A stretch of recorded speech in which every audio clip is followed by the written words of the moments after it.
Good morning, ladies and gentlemen, and welcome to The Mole Hole with the hardest working sports announcer in St. Louis that nobody's ever heard of. He's Randy Molman, and the show starts now. Oh, good morning, everybody. It's Thursday morning. It's a good morning for some of you. I have had very angering last 24 hours. All at the same time. My Facebook and Instagram get hacked. And then my Hotmail account sends me, yeah, I know, I'm an old man. I have Hotmail. My wife has AOL. Oh, still. That's Mark Langston, by the way. I'm Randy Molman. No, that's... I get a note from my Hotmail account. Can't get messages or send emails out because my storage is over the limit. Out of nowhere. No warnings. So now I got to clean out this mailbox or just buy more storage. I don't know what I'm going to do yet. I guess I got to go into Microsoft 365. That's what it keeps pushing me into because it's an Outlook account. Either that or I just junk Hotmail altogether and just go to a different email address. I don't know.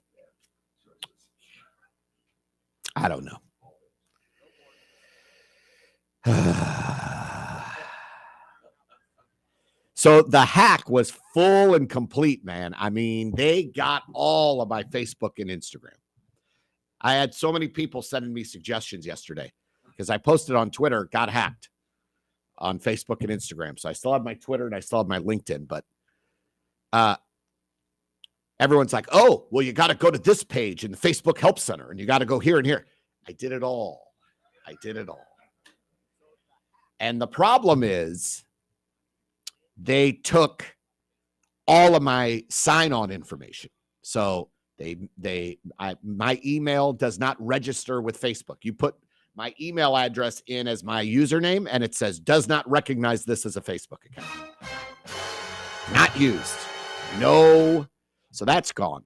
Then I got through, there's like a little facebook.com/hack thing where I could work around. And then it says, send a code to these things. Like you see my picture, you see my name. Is this you? Yes. I click on it. And then it says, we can send you a new code to restart your account. We're going to send it to one of these three things. None of those three things are mine. There's a new email address, a new cell phone number, a WhatsApp connection, and something else. None of which are mine.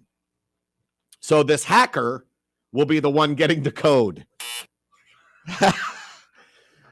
The hacker's going to be the one getting the code to get if I could just get in touch with the hacker and go, hey, man, you're going to get a code.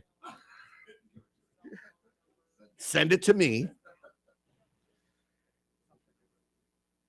So gone. I have no recourse, no idea how to get back into my Facebook. My daughter, and I know it sounds silly, but I get, it's like when my daughter last year lost her cell phone and then didn't have it until she ended up getting a new one, and it was like a week, and she felt lost. And I remember thinking, I get that now. Our whole lives are on these cell phones, right?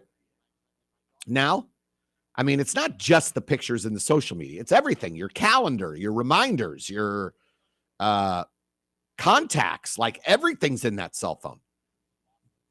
And I feel a little light or lost without my Facebook and Instagram. I've gotten to rely on it a little bit. And my oldest daughter texted me yesterday and said, oh my God, does that mean you've lost all of your pictures, all your photo albums? And now a lot of the stuff that I take from my phone I put it on the cloud. Like when I get a new phone, I transfer all those pictures to the cloud. But still, like, everything gone.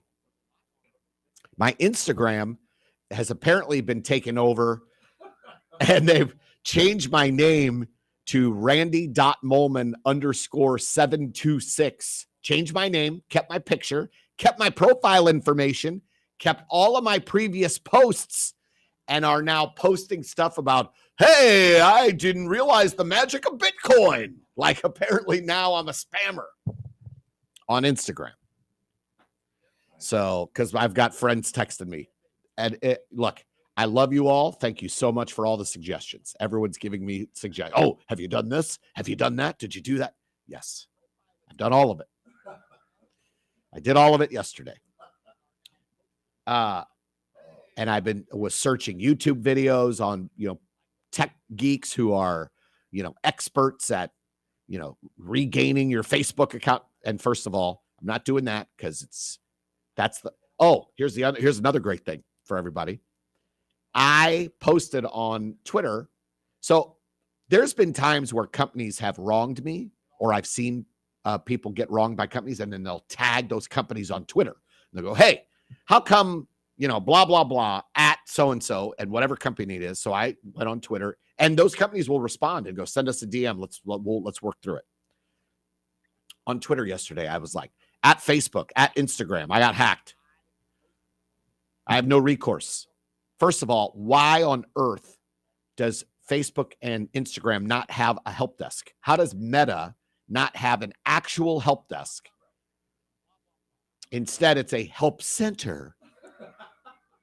And I say it that way because it deserves to be said that way. We have our help center where all it is you type in whatever your issue is, and then it gives you articles on what you can do to fit. There is no recourse. There's no one there technology-wise that you can get a hold of that'll say, oh, yeah, all right, let's walk through it. What happened? And then, like any other major company that has an IT or a help desk or a center that helps you, whatever. So I sent a message to Facebook and Instagram, and I said, got hacked. I have no recourse, or they don't recognize my blah, blah, blah. I've probably gotten 50 responses from bots saying, you should try this. And it's like apparently an online computer geek guy. You should try this guy, or you should try this girl, or you should try them. Oh, when this happened to me last month, and you should. And every person that posted, I go and look at their profile, and they're like 6 followers. Every one of their posts is that. It's like, so all these bots now have responded to me telling me that I should go pay some sort of geek to recover my Facebook account, which I'm not going to do because that's just a scam. So, looks like I'm taking a break from Facebook and Instagram. And by the way, I don't know, it might be nice. It might be nice. Although, with all the announcing work I do and where I'm working and stuff, and look, I get it. I probably have 600, 700, 800, 900 friends or whatever on Facebook. I don't know I didn't know what the number was. Maybe 2% of those people actually care that I'm at Eastern Michigan with SIUE. Most people don't care. But the SIUE programs care. The Mizzou programs care. They all want social media branding and social media influence. I'm not a major influencer, but, I don't know. It just, what really hurts, honestly, is like losing all the memories and the pictures and everything, which I think I have a lot of saved in the cloud from my phone. But that's just, and the thought of starting over from scratch with those accounts, which I'm not going to do yet. I did get I found an interesting post on YouTube. Some lady, just some regular lady, I think a real estate agent. She was like, I just wanted to give everyone a heads up. It was like it wasn't like a professionally done video. She's like, I just want to give everyone heads up if you lose your Facebook and Instagram accounts. I sent a complaint to the state of California's attorney general about my Facebook and Instagram accounts getting hacked. I described what happened. I put a different email address than was associated with my account so that they could get back to me. And within 3 days, Facebook or Meta, the parent company, got back to me and sent me a code, and I got my accounts reinstated. So I was like, that's the most common sense thing I've seen all day trying to look for an issue. So I sent the Attorney General of the state of California a note. We'll see what happens. But for now, I'm just going to take a break. We'll see what happens. But this is a public service announcement. Wait. There's one part of your Facebook account I will miss, and that is your Halloween costume posts. Well, it's a good thing you got to see it this last time, because I don't know that I'll ever have a Facebook account again. When I was the Mr. Heat Miser. Last year you were all green or something? I was an Oompa Loompa last year. That's it. All right. This past year, I was the Heat Miser from the Christmas animated show. What's funny is half the people at the Halloween party were like, I don't know what that is. They didn't know what my wife and I were. She was the snow miser or freeze miser, and I was the heat miser. Okay. Anyway. Yeah. Yep. Very frustrating. Well, Mark, you guys just produced your final St. Louis City game. Going to Kansas. Yeah, because it's not. Look, yes, Kansas City's part of Kansas. But don't they bill it? Don't you see billboards when you go to produce and when you're driving through that say, 2 states, 1 great team? Yes. They even had the scarves and stuff that they handed out. That said that? Said the same thing. Yeah.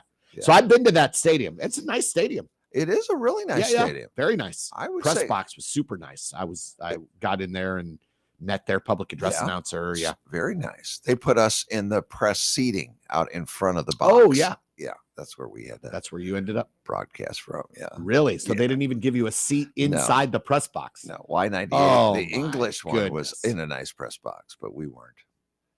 I know. Don't get me started. Don't get me started. I don't think they should be treating the Spanish-speaking people of this country that way, Mark. So I agree with you. We're just the forgotten bunch. Huh. I don't know what it is, but you Spanish speakers sit out here? Yep. I don't like that at all. I didn't like it either, but we were there. And and I will say our cheering section. Yeah. Okay, so it's like 40,000 people. They put St. Louis City SC in like a corner. You know, it was like part of that the corner. Visitor section. Yeah, whatever. We were louder than their whole stadium. I had seen pictures of when the match started, the stadium was half empty. Yeah. Yes. I kept saying. And then it filled up. I heard it did fill up. Yeah. All of a sudden it's like, wow, where did all these people come from? Yeah. Yeah. It was. And we all were very concerned about, I think that 2 weeks, 3 weeks, whatever it is, that break that we had, I don't think our soccer team ever recovered. Yeah. And look, for those in the know, I have a buddy of mine who follows soccer very closely. And he was saying, and I'd heard it from several other people, that people in the know in MLS who are City fans were rooting against Sporting KC to get in the playoffs. They wanted San Jose. Right. Because Sporting KC was the best team in the league from May 24th on. Right. They started out 0-7-3 and then were the best team in the league from that point on. So they were on a huge momentum swing heading into the playoffs as the best team in the conference. Right. It's not your typical 8 seed. No. What did you get to barbecue when you were in KC? We did. It's Jack's something. Jack's. What's it called? Jack's. I thought it was Jack Stacks. That's what it is. Is that what Jack it is? Stacks. We went to Jack Stacks. My son Matthew went along as one of our assistant engineers, and he's doing really well with it. Anyway, he said, "Dad, my girlfriend's dad recommended Jack Stacks," and when we picked up our credentials at the Lowe's, pardon me, which is where the team was staying, I shouldn't tell you all that, but Jack Stack. Yep. We went over there and had lunch, and oh my gosh. Yeah. Randy, that place is. My favorite in Kansas City is Q39. Q39. That's my favorite barbecue place. Is it now? Jack Stacks has more than one location. Yeah, I understand. yeah. And Q39 has a couple too. Do they? Okay. But first of all, if you go to Kansas City and you have barbecue, do not go to Gates Everyone hears No, Gates. yeah. Everyone's like, oh, Gates in Kansas. No. That's like fast food barbecue compared to the other barbecue places. Yeah. Joe's is another good one. All right. Q39, Jack Stack. I've heard all great things. Yeah. But Q39 is my favorite. I love Q39. Well, we're gonna try that. I haven't said we should come back just to eat here at this restaurant. Yeah. Oh, yeah. It was that good. Well, it was, what do they use? Call it Cowtown? That's what Kansas City is. They hate it when you say it's Cowtown. But it is. I mean, that's where they had the stockyards. You'd bring your cattle, and maybe that's why they have such good barbecue. I don't know. Well, for me, look, look, when you smoke meat, you smoke meat. Yeah. Like to me, you can go anywhere in the country and get smoked barbecue meat. Right. Ribs. Right. Now, the ribs, depending on where you go, I'm a baby back rib guy. I'm not a big old rib. Beef rib guy. I love the baby back ribs. Okay. But you go anywhere in the country, you can smoke ribs, you can smoke brisket, you can smoke pork, chicken. It's not the meat, it's the sauce. Now, there's different seasonings different parts of the country use when they smoke their meat. Okay. If I'm not going to get into weeds here, but Kansas City does like the sauce in Kansas City, like that sweet Kansas City original. Yeah, it's hard to beat. Like that sauce is phenomenal. And the beans at Jack Stack's. Oh yeah, good. Did they have little chunks of meat in it? Yes. Yes. I'm going to tell you can't when you go to a barbecue place, if they give you beans with no meat, get up and leave. Yeah. Don't pay the bill. Don't pay the bill. Get out. That's terrible. If you go to a barbecue place and there's no chunks of smoked meat in your beans, get out. And you got. I don't even eat beans, but I will at those places because they put meat in them. Yeah, they're so good. The beans were so good. Yeah. I'm like, what? I'm like you. I'm not going to just go grab a can of beans off the shelf and just no. And I never order baked beans anywhere. No. Unless it's at a barbecue place and there's chunks of meat in it. And I'm in it. And you know what I like to do too is I'll take some of that sauce and I'll pour it in the beans. And now you've sweetened up the beans a little bit with the meat. Oh, why are you doing this to us? I'm starving at 8:20. However, let me say this though. This is the one thing that always aggravates me.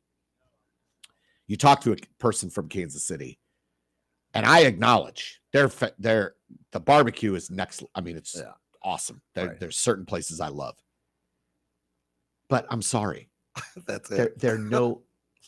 It's no better than Pappy's here in St. Louis. Oh yeah, you're right about that. Right. It's no better than Pappy's. Wow. Hold on. There's Salt and Smoke. Oh yeah, here in St. Louis. Oh yeah. Good point. Good point, Randy. So when you enough with these Kansas City. Oh no. St. Louis can't compare barbecue. Nowhere. Memphis, no. Texas, no. They all compare. You're right. Pappy's is like Pappy's, Salt and Smoke. Right. There's a couple more. There's another one, local one that is escaping my mind right now. Just as good or better as any of the places in Kansas City. Let's relax with that. Right. No. Your barbecue can't be as good as ours. We're Kansas City. Wrong. Just like their fans. Wrong. Okay. Yeah. Another reason I hate their fans. Wrong. Yeah, our fans were louder. And by the way, I would challenge anyone from St. Louis or Kansas City. Sit down at a table, blind taste test. Ooh. And eat a couple of ribs, a couple bites of pulled pork, a little bit of brisket with the sauce. I would challenge anyone in a blind taste test to take something from, let's say, Jack Stack, and then something from Salt and Smoke or Pappy's, and you sit down, take a bite, and then say, oh yeah, this one is far better than the other one. Right. And I'm not talking about the St. Louis ones being better than Kansas City either. They're just as good. Yeah. Just as good. Right. No one would take a blind taste test and eat that food and go, no. Oh, this one on my left is far superior. Because it's from Kansas City. Because it's not. Yeah. It's not far superior. No. Both awesome. Yeah. Good call. Yeah. So anyway, Another reason to hate the fan of Kansas City. Oh, and as nice as that stadium is, it's 20 miles into Kansas. Oh yeah, it's in like the burbs. I don't even know where I was. I was somewhere in Kansas somewhere. Yeah. I said, Matthew, now you've gone west, another state. Yeah, that's To right. a whole nother state. That's right. And you can't say you're not in Kansas anymore because you No, are. You're there. And we didn't like it because, I'm used to like when we go from one state to another, you cross over a river. You don't do that there. You're all of a sudden in Kansas. Yeah. It's like there's nothing spectacular or exciting about crossing the state line. It's like, oh, we're in Kansas. Yeah. It's flat. I mean, but driving through Missouri is no better. No. Like when you drive across the state of Missouri yeah. It's not an exciting drive. It's a tough drive I have to admit, from Kansas City to Columbia. I don't know why that drive is there's just nothing to see. Yeah, there's nothing now. There ain't nothing there. By the way, do you know what I like to do? I do a lot of driving, right? To go to drive to, and yeah, I will talk some sports today, but come on, you guys all know what's going on. I was driving through. I drive to like small college towns to go call SIUE games. So I do a lot of driving in rural parts of the country, and it's a similar landscape as in some of these states as it is that Kansas City to Columbia drive. And you look around, and you know what I've started to do? I'm a big fan of I watched The Walking Dead, and I will be driving, and I will look at this like farmhouse out in the middle of nowhere, and I'll go, "There's dead people there. That'd be a pretty good place to shelter up during a zombie apocalypse." You're kind of away from everyone. You're not going to get a lot of zombie activity out here. I think I could live in that place. Like, that's what I do on these car rides. I'll look over and go, I'll go through these small towns, and I'll go, all right, let's look around and see where am I going to get my medicine and my weapons during a zombie apocalypse. Is there anywhere in this small town? As I'm driving through, these are the things I think about. Right. Yeah. Wow. Well, wow. Yeah. So I've been hacked. Yeah. You've been to KC. Yeah. And we lost. We're done. I was at the Blues game Tuesday night. Don't go anymore. Please don't go back. No, because we were on a 3-game winning streak. I know. 2 or 3 game winning streak, I think. Don't go back. I went, we lost. 5-2, was it? 5-2, yep. Oh my gosh. It was fun. As soon as Winnipeg scored early in the third period to make it 4-1, my son looked at me and he goes, well, I think I'm ready. I looked at him and I go, dude, relax. It's just a minute into the third period. Let's chill. Let's chill. The Blues scored, made it 4-2. And then it was like 9. I mean, look, it was a school night. He had to get home and go to school. But it was 4-2. Winnipeg was kind of dominating. We're like, all right, let's go. And I'm like, and in my head, I'm going, if we come back and win this game, and you're gone. And we left because my son was like, well, and my wife was with me too. And we were like, we have work and he's got school. Thanks to my buddy Bobby B for the tickets. But anyway, we head home, and then Winnipeg scored an empty net goal, and we're like, okay, we didn't miss it. Yeah, right. But that's always the fear when you leave early. I do not like to leave early. Never. If I go to the game, I'm at the game. I just don't like leaving early. Now, if it's a blowout, and there's no chance, 4-1 in a hockey game, that's pretty rough. That's a pretty big blowout. Yeah. So, but normally, if it's close, I'm staying. I look, we have the tickets. We're here. Where are we going? Yeah, we're staying. What's an extra hour? You're going to lose 30 minutes of sleep, 45 minutes of sleep? No. Right. Sit there. This is how I parent, Mark. Sit there, shut your yapper, and watch the game. Did you get deep fried Oreos when you were there? I didn't. Wow. I didn't. We kind of ate before we went. And then we were there, and then they have on the second floor, there's like a corner area where you can get specialty drinks. And they sell these candied or cinnamon encrusted nuts, almonds, pecans, and cashews. That's my son's favorite stand in the entire place. Oh, yeah. So we went upstairs so we could go to this because that's the only place you can find them. Yeah, they always do that. We walked up to that corner and we couldn't see him there. And he's like, oh, no, they don't have them. And then I spotted like in the corner. Like, there they are. And it's like this, a cone bag. Oh, yeah. Cinnamon encrusted cashews. Oh, my. That's his favorite. He's like, oh, that's what he got. And then I got like a pretzel. but we didn't want to. You can't go eat a meal there. You got to take out a second mortgage to eat meals at sporting events. No kidding. All right. Well, that first half flew by. We didn't talk sports at all. No, a little bit. A little bit. Yeah. City. Yeah. Barbecue eating's kind of a sport. That is. Oh, yeah. Well, this is the mole hole. I've been hacked. Change your passwords. Make them more difficult. My passwords, because I'm a simple old man, are all similar. That might be one of the reasons. Yes. They're not easy, but they're similar. So change all your passwords. Make them more difficult. There's my message for you today. When we come back, we'll talk a little bit of sports here in the mole hole right after this.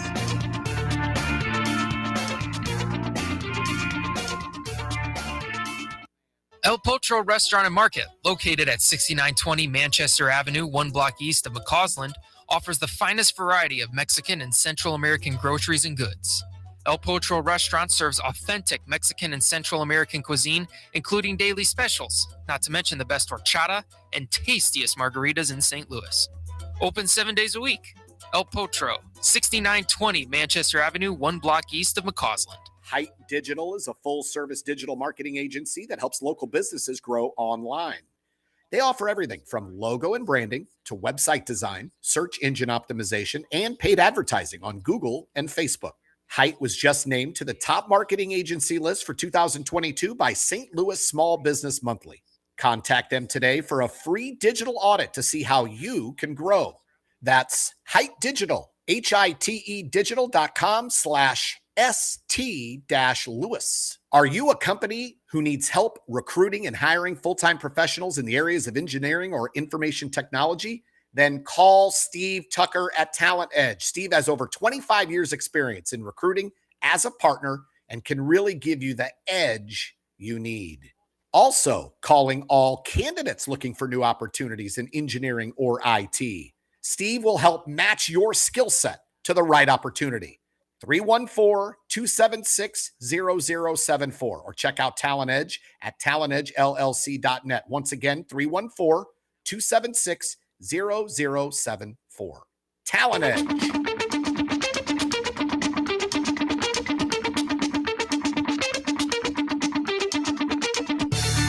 We are back here in the mole hole. Hopefully everyone else is having a better Thursday. That's all right. Things are about to get better. SIUE basketball doubleheader tonight. The women take on Eastern Kentucky at 5 o'clock. I'll be on the call. And then 7:30, the men will take the floor. Home opener for both teams. SIUE women, a rough go of it in Oklahoma City, or in Stillwater, taking on Oklahoma State. But man, you get your team ready to play when you play against those big Power Fives. You're in a mid-major conference in the OVC, and you go up against these big Power Fives who have recruits, and you get to match your skills against theirs. The final was 100-59. It was a rough game for the Cougars. But you know what? That's the price you pay when you go to those big schools. You get a bigger payday from those big schools. That helps your athletic budget. And you get to face elite competition because should you win the Ohio Valley Conference, you get into the NCAA tournament. You're going to play a big team. So you gotta be ready. You gotta be able to play those schools. And plus, playing better competition gets you ready for your mid-major conference schedule. So two Power Fives, I think, on the schedule this year. It's Oklahoma State, and then SIUE women travel to Michigan at the end of this month, which will be a very obviously huge test as well. Tonight, SIUE women take on Eastern Kentucky at home. Winnable game. So should be fun. Great atmosphere.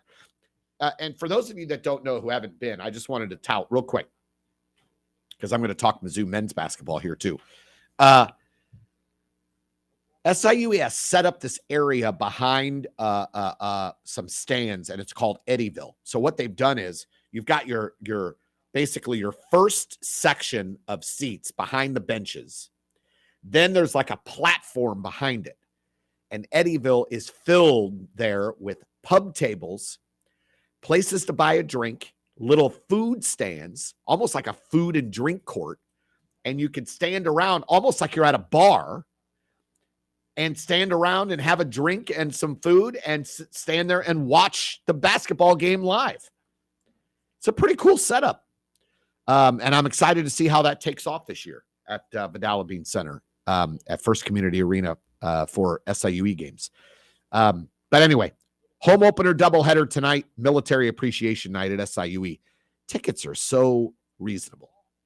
Go to SIUEcougars.com/tickets. All right. And again, let me remind everyone, SIUE is D1, okay? I realize that the media in this town,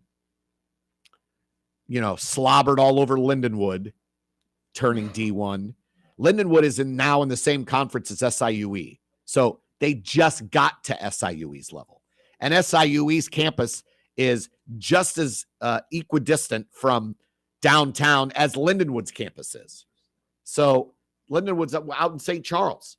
SIUE's over in Edwardsville. It's an equal drive from both sides to get to downtown St. Louis.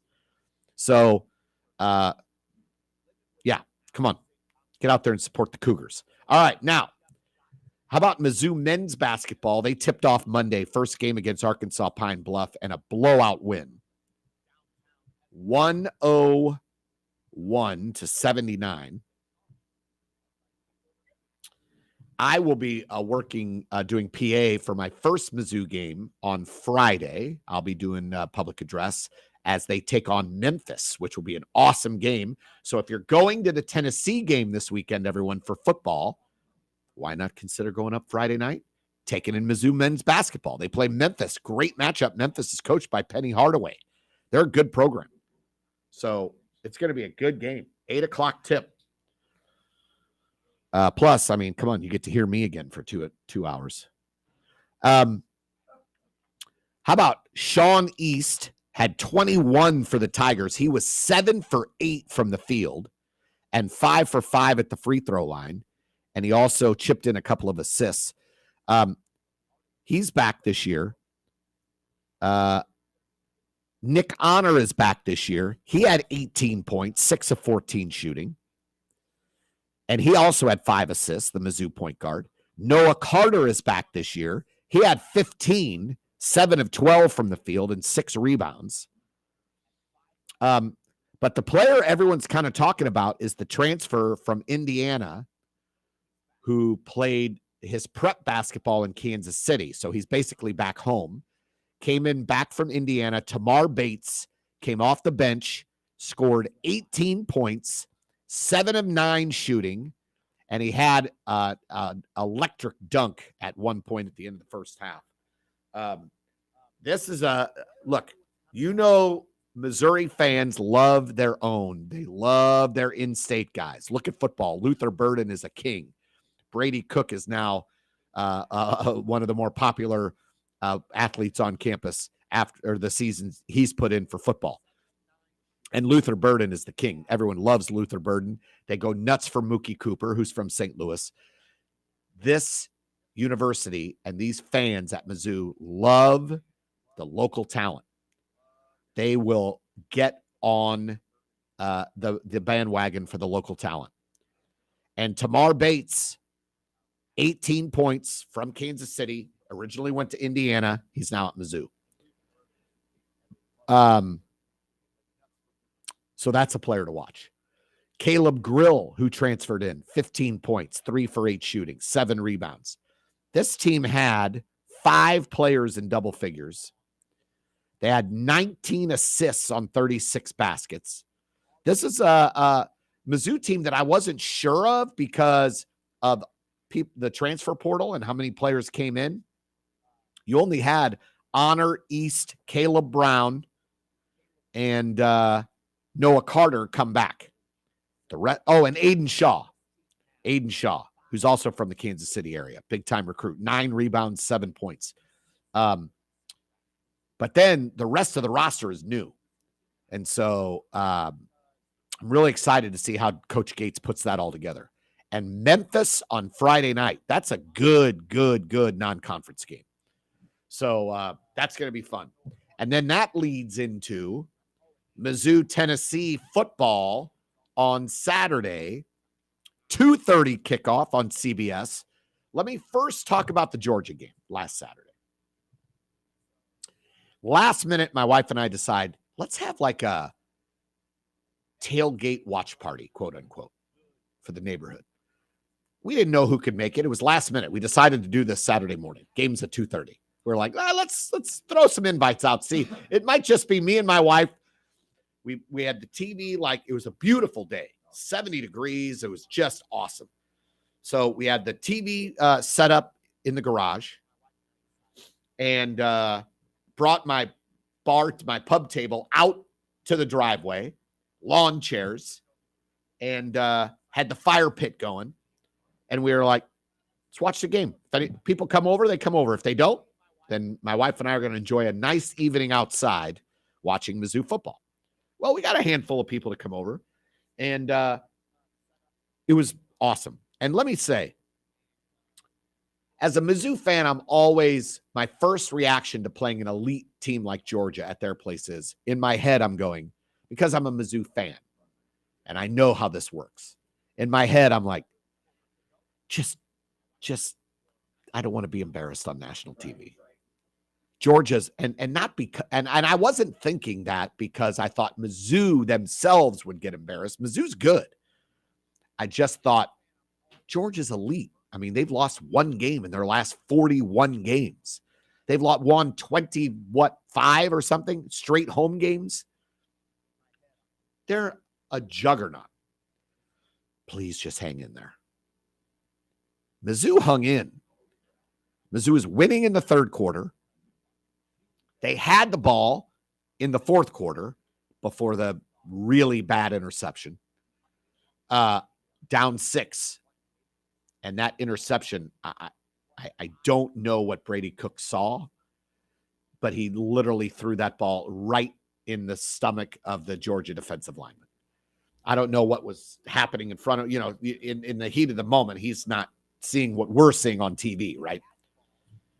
Bad interception, but not, look, you saw Cody Schrader after the game who rushed for over 100 yards. No one rushes for 100 yards against Georgia. Just beside himself with his towel over his face, upset on the bench. The Tigers had several sacks. Georgia does not allow sacks. Mizzou played with Georgia. Yardage was close. We hung with arguably the best team in the country at their place. And it got away from us in the fourth. But that game and last year's game against Georgia, that's the difference between the elite programs that always win and the good programs that aren't elite. Mistakes at the wrong time. Georgia doesn't make mistakes. They don't. There's no dumb penalties at the wrong time. There's no turnovers at the wrong time. Those elite programs are businesslike in the way they win football games. They are disciplined and they don't shoot themselves in the foot. You cannot go into Athens, Georgia, and have several third down pass interference calls against you. You cannot hold on third down on offense. You can't throw interceptions when you have the ball and you're trying to drive for a winning score. You just can't. The elite schools don't do that. The elite programs who always win, who are in the playoff every year, playing for national titles, they don't make mistakes. What you saw in that game Saturday was the difference between Georgia, who's a juggernaut program, and last year against Georgia, the same thing. And Mizzou, an up-and-coming program, a good program. It's obvious Mizzou's good. They're 7-2. They're going to go to a great bowl game. They've gotten much better this year in Drink's fourth year, Coach Drink's fourth year, and they're a good team, talented. And they went toe-to-toe from a yardage perspective with the best team in the country. But when it comes down to the result, the elite team that doesn't make mistakes ends up winning. And that's how it works. That's how it happens. You just learn from it, you move on, and now you've got an arguably an even bigger game this week because you lose to Tennessee, and now does the snowball start to run downhill in a bad way? And you owe Tennessee. Last year, Tennessee beat you at their place, and they were beating you handily and kept the foot on the gas, which means they were trying to rub it in. They beat you 66-24 last year. The year before in Columbia, they beat you 62-24. Mizzou hasn't beaten them in 4 straight tries and since 2018. Barry Odom was the coach then. And you owe these guys. And by the way, this is for, okay, so you're not going to win the East most likely because you lost to Georgia. You're in a sense 3 games behind them now. So you're not going to win the East. But you could win second place in the East. And depending on how high you finish in the SEC standings, that's the better bowl. You get picked for a better bowl. You drop into 3rd, 4th place, which could happen because you've got Tennessee and Florida coming up. You lose those games. Now you're 4th place in the East. And so this game now is the most important game of the season. Mizzou is building toward a special season. They had 2 chances against name programs to make this an elite season, and they lost both those games. Now, LSU, phenomenal. Georgia, obviously, best team in the country. Now you have a chance, a 3rd chance against a name program who's consistently ranked, who's hammered you 2 years in a row. You owe these guys. And you get them at home,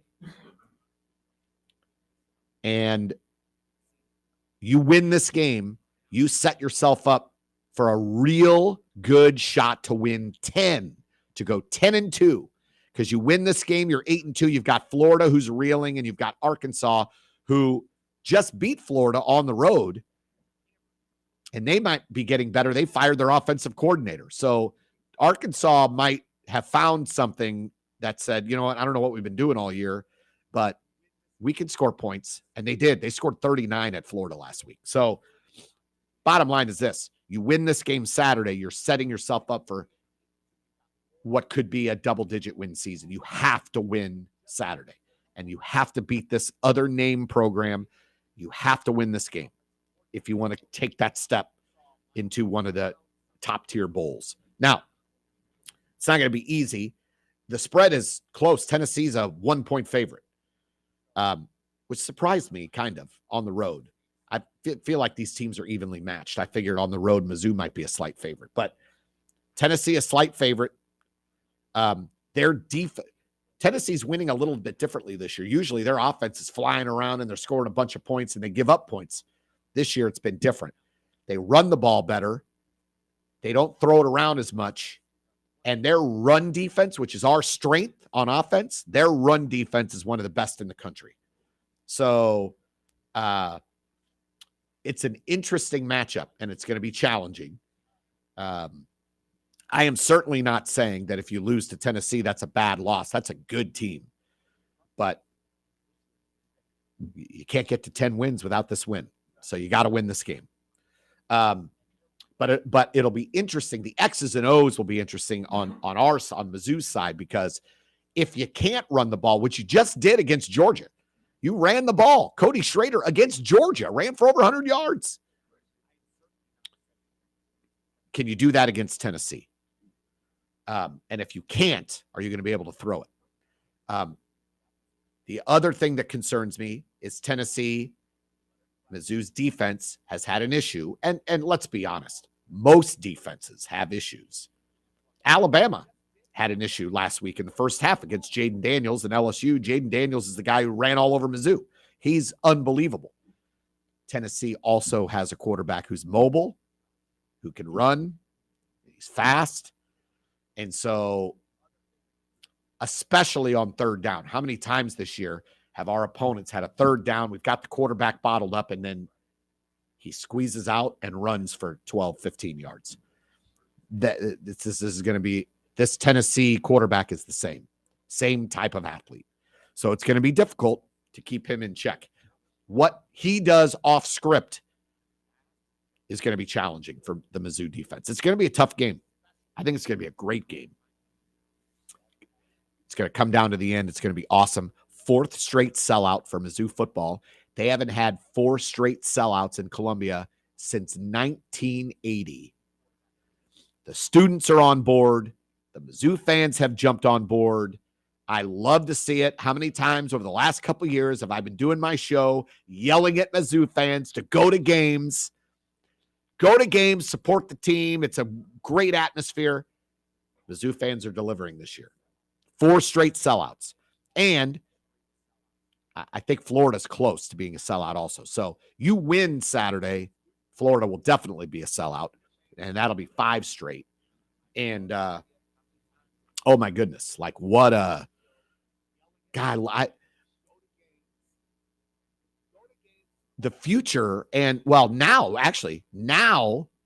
how many years have we gone through watching Mizzou sports where we go, if only football's good, but basketball's not so good. Then there's years basketball's good, football's not so good. When I was in college, basketball was awesome. Norm Stewart, my freshman year, Mizzou was ranked number 1 in the country. Their battles against top-ranked Kansas was always ridiculous. Mizzou was always in the tournament. Mizzou, I mean, it was a basketball school. We would go to the football games and leave at halftime. We were down 30-0. Now, both football and basketball are good at the same time. This is awesome. I'm so happy. I mean, nothing but positivity for the Mizzou football and basketball programs right now. And man, it is great. It's so great to have both to look forward to. And how many years did we have neither to look forward to? So I'm so excited, and I can't wait to work that Memphis game Friday night because Memphis is good. Mizzou Arena will be sold out. There'll be a ton of fans who have come in for the football game that'll go to the basketball game. The arena will be sold out. It's going to be a great game against a great opponent. Then you got Tennessee Saturday. Oh, my God. 2 great atmospheres at Mizzou Friday and Saturday night. I can't wait. So there you go. The key will be, again, it'll come down to what I said last week. You cannot make mistakes at key moments of the game. And if Mizzou can limit those mistakes, they can win this game. And they can win out. Oh, dreaming about 10-2. 10-2?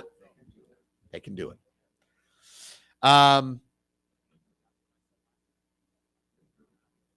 So anyway, very excited about Mizzou this weekend. And tonight, right here on KXOK, SIUE basketball doubleheader. Women at 5 o'clock. I'm on the call. Joe Pott on the call for the men's game at 7:30. Right here on KXOK and KWRH. All right. Let's switch gears real quick. I do want to talk about the NFL. You know, I've said before, I know we don't have a team here. People have asked me all the time. They're like, so we don't have a team in St. Louis, but you talk a lot of NFL. I love the NFL. I hate what they did to our city, but I love the NFL. And by the way, America's sport is the NFL. It's not baseball anymore. I mean, people still like baseball, but the NFL is America's pastime now. With all the gambling, the fantasy football, with the salary caps, they're supposed to be parity. But the cream of the crop has risen. And let me say, here's what's funny. Everyone knows my stance on my fandom. You know I'm not a Chiefs fan. But I have said over and over, no one's toppling them off the top of the mountain until they get toppled off the top of the mountain. Chiefs have been to 5 straight AFC championship games. They've been to 3 Super Bowls. Like, in the last 5 years. They're a dynasty right now. They're the They're not going away. Patrick Mahomes is ridiculous. He proves, again, what I've said for years and years and years. It's not just about the quarterback. Even with Patrick Mahomes, there are certain quarterbacks that can elevate people around them, and it's just a few every generation. Patrick Mahomes is one of those. Most good quarterbacks are so important to the success of a team because you need to support them properly. A good offensive line to protect them, a good running game, wide receivers who can catch the ball and make plays, and a system they're comfortable in. Patrick Mahomes is one of those guys. You put him out on the field, and he'll make everything better. He's a rare talent in the history of the game. But you know that he played at Texas Tech. They didn't win national championships with Patrick Mahomes. In fact, Texas Tech, their team was under 500 with him as the starting quarterback. It again comes back to, even at that elite skill level, you've got to have some semblance around you that can help you win games. Doesn't hurt that Mahomes' offensive lines have been pretty good over the last 5 years. In the Super Bowl against Tampa Bay, how come he didn't have such a good game? 3 of his starting offensive linemen were out. They were hurt. Tampa was all over him the entire game. And Patrick Mahomes isn't the GOAT yet. Tom Brady still is. So Tom Brady beat him head to head. So my thing is, you look at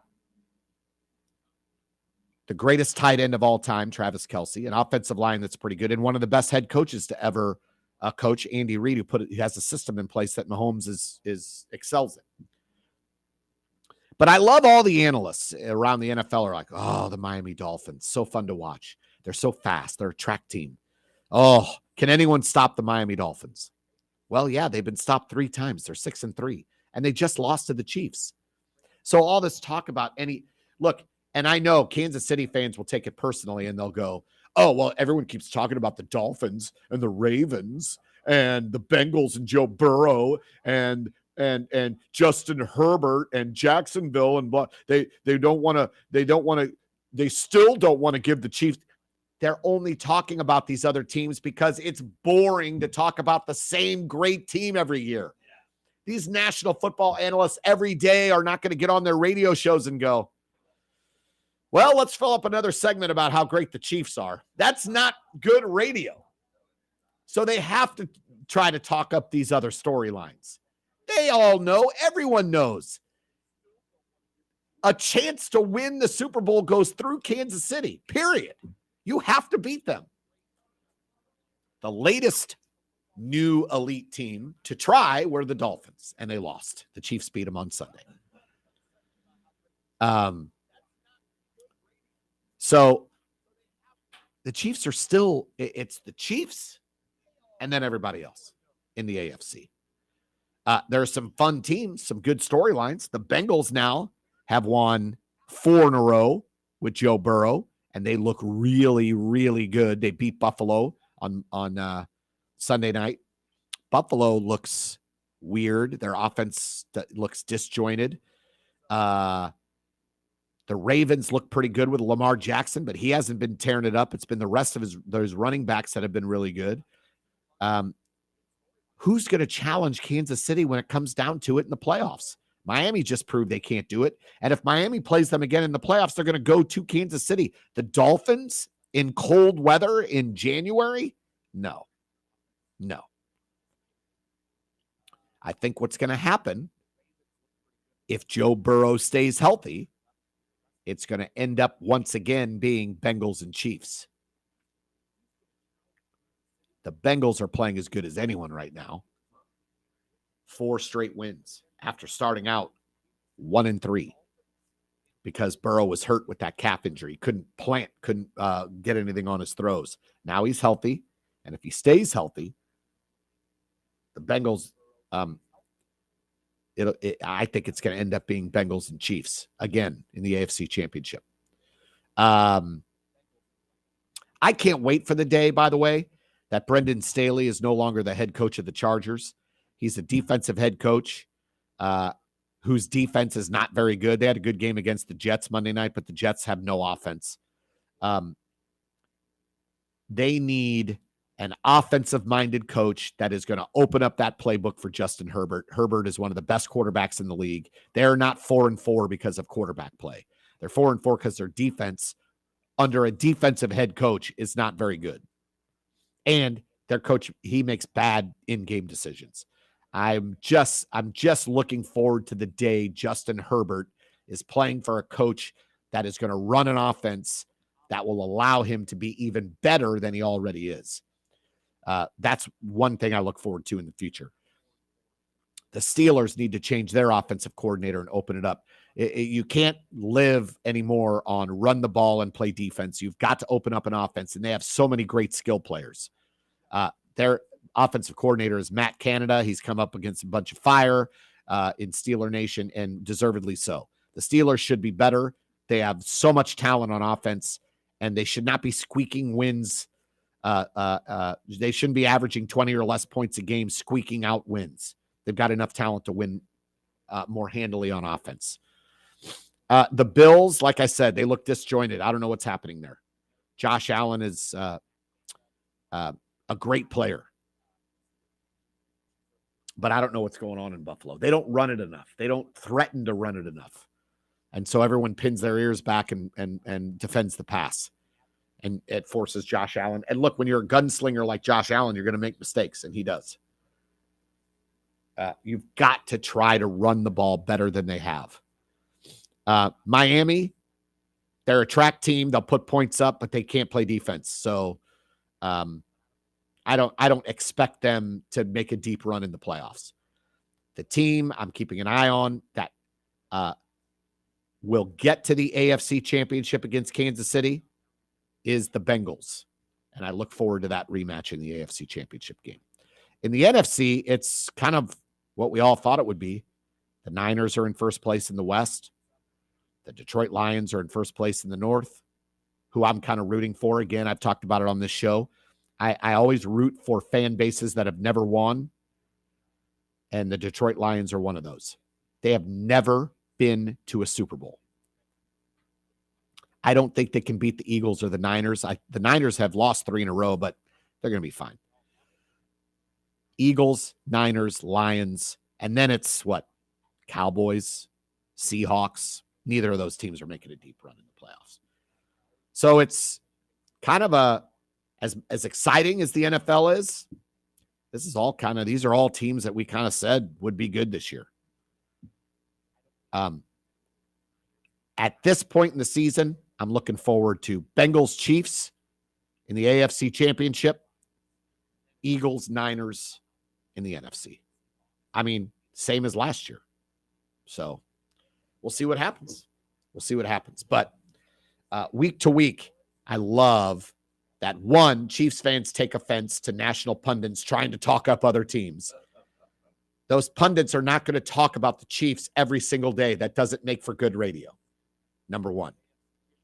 And then number two, all these storylines. Can so-and-so beat the Chiefs? Can so-and-so beat the Chiefs? Sorry, the answer is no. None of these teams can beat the Chiefs. Until someone does actually beat them, none of them can beat them. That's it. They're easily the best team in the league.